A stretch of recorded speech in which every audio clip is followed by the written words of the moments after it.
we kind of alluded to this last week, and obviously last night, arguably, as we said, the best performance we've ever seen. But it is fair to say, and I know you've written about it today on your Substack, there is still a question about the summer and the future and what might happen overall, isn't there? Yeah, I think so. I mean, I had a little bit of stick for writing this today, kind of seeing it as a negative, but I just think he's a really interesting story to look at the moment, because it so much is up in the air about what happens with Alisson. Yeah. I mean, it was he obviously decided quite early last summer that he wasn't going to make the move to Saudi, but just because it was off the table last summer doesn't mean that is something that's off the table completely. And I think it was very much, sign up for another year. Let's see what happens. We'll keep Claudio Taffarel around for you and kind of go from there. And obviously it's going really well and he's played well, but there's a lot of external factors. What does Saudi come back to him with this summer? What kind of money are they offering? Is he at that point kind of ready to go, particularly if he wins another Premier League, which looks almost a certainty, and hopefully a Champions League we'll see with that. Will he feel that is a natural point to kind of bookend his Anfield career? So, the players' wishes kind of come into it there. Mamadashvili is coming, so there's there's going to be that competition. There's a few things up in the air, and I know people have mentioned he's kind of said in an interview relatively recently, hasn't he, that he's happy and he wants to stay. And I don't for a second doubt that. I know from myself and speaking to people close to the player, he's very, very happy at Liverpool. But, it's just the timing and whether that offer of a new challenge or, huge money in Saudi, let's be right, whether he might just think it's the right time to go. So it's just not that clear cut at the moment. And I just thought it was an interesting one to kind of explore, really. Yeah, it does feel again like one of those players that's within that 2 year or less bracket. There's a lot of questions to be asked. And let's be honest, if there will be people sniffing around Alisson Becker because he's the best goalie in the world. So it will come down to the players' wishes. We'll have to see on this one. And the reason that I wanted to ask you about Endo as well, I mean, we talked about him before, maybe a surprise face put up for the press conference by Liverpool just before the game as well. He was quite honest and he was asked a few questions about it, saying, I've had quite a few conversations with the manager, not always been happy about it. Was there anything that you took from that you're probably thinking, as much as we got the idea that he would be great for staying around and playing 20 minutes, half an hour, maybe in lesser games, that actually, from what he said there, maybe leaning towards a summer departure at all? Well, this is it. It's kind of a big factor in this that people overlook is, you see comments quite a lot. You've got to keep Endo around. He's so useful. He's a great member of the squad and a great character. And all that is true. I mean, he's been phenomenal this season when called upon and showed great character as well, coming back from a kind of difficult situation.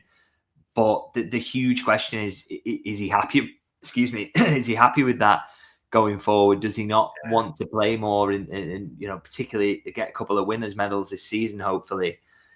Again, like Alisson, will he not just see that as a good moment to maybe move on and try something elsewhere, particularly somewhere where he will play more frequently? So that's the decision he's got to make. And I think he showed in that press conference with what he said, that he isn't just content with this. It's not just, I want to be around while trophies are being won and I play a very, very small part. I think he wants a little bit more. So, I still think he is a big candidate for when the summer comes around, maybe moving on. And, that'll have been 2 years at Anfield with a few winners' medals, hopefully. Yeah.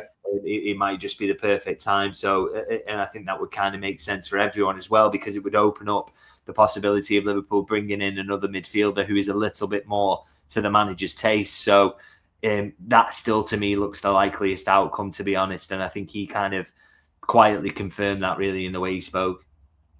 Still seems crazy that there's a logical explanation. There's possible multiple exits on the horizon, yet they could do it with Liverpool winning expected a title and maybe even more as well. But such is the nature of everything going on at the moment. And I suppose a little bit wider afield as well. This one we talked about, Alexander Isak. Now, I know we said, and you always said, don't get your hopes up, don't get excited.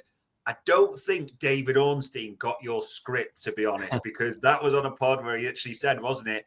And to quote David Ornstein, when he was asked about Liverpool, they have multiple options on their radar, but the only name I've personally heard of so far is Alexander Isak. Liverpool aren't alone in liking the Swede. They'll only move for him, though, if he's genuinely available. Is it the last bit for you that's kind of probably the key thing? Just still expect him not to be available? Because David Ornstein's just thrown petrol on this bonfire. Yeah, I just think so much has got to, there's no question as to whatsoever. And we've said this multiple times that Liverpool like him. Obviously they do. He's one of the best strikers in the world. He's 25. He's probably going to get better. He's got a Premier League experience. It'd be mad if they didn't like him. But I'm just it's so far away from this happening, and I think so many things have got to come together. But I like I said, I just don't think anybody should be thinking, well, if you don't go and get him, it's a lack of ambition or yada yada, or it's so far away from anything happening with that. Because I think Newcastle have got to be willing to sell him, which they could by all rights just say, give us 1 more year and then you'll be 2 years out. That's the point at which we sit down and talk. Even if they did say this summer, maybe we could be tempted, it would be at maybe 150 million, which is an awful lot of your summer budget to commit to one player, particularly if, say, he comes in and suddenly his muscle injuries start up again. That would be really painful if that happened. So, and then it's so I think it'd be a great move for him. I think he'd fit right in. I think he'd be really good. And I think Liverpool, if they sensed there was an opportunity, would go for it. But that's just such a long way away to all those things coming together and Liverpool deciding that they want to commit that amount of funds to him. So, like I said, I just wouldn't get too excited about that just yet. And I think there are so many other strikers out there that Liverpool could take a look at and will take a look at, many of whom we wouldn't even think of off the top of our heads. So, like I say, I wouldn't be looking at this and thinking Liverpool 100% going for Isak next summer. I just would not be surprised at all if he remains at Newcastle in the end.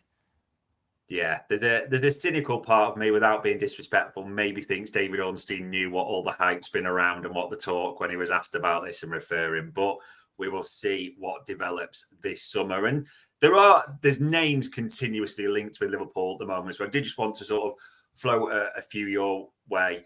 Lamine Camara, the Monaco midfielder, Senegal international. This name has actually, come up quite a few journalists, different continents, different countries linked him. Heard anything on this player at all?